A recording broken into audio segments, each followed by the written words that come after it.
On nous a toujours dit que les anciens construisaient avec des outils simples, des marteaux, des burins et surtout du temps. Mais je vais te montrer un endroit où ça devient difficile de visualiser que des gens ont utilisé de simples outils. En Inde, il existe un temple gigantesque, le temple Kailasa. Et le truc, c'est qu'il n'a pas été construit en empilant des pierres. Il a été creusé. Ils ont commencé au sommet de la roche et ils ont retiré de la matière, en la sculptant au fur et à mesure, jusqu'à faire apparaître un temple entier. Un seul bloc, un seul rocher, constitué de colonnes, de statues et de détails partout. Le truc, c'est qu'à chaque coup de burin, si tu te trompes, tu ne peux pas corriger. La pierre retirée, elle est perdue à jamais. On parle de milliers de tonnes de roches enlevées sans machine et sans explosifs. Le plus fou, c'est pas que ce soit ancien, c'est que c'est ultra précis. Tout est aligné et symétrique. Tout tient debout des siècles plus tard quand nos ouvrages à nous s'effondrent en 150 ans. On sait qu'il a été réalisé en 760 après JC, par la dynastie des Rashtrakuta. Mais on ne sait rien d'autre. Quand tu prends un peu de recul et que tu visualises le chantier, ça force le respect et la fascination.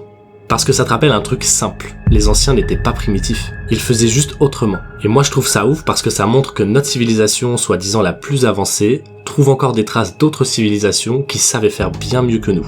Et toi, tu penses qu'on pourra un jour tout comprendre de notre passé ?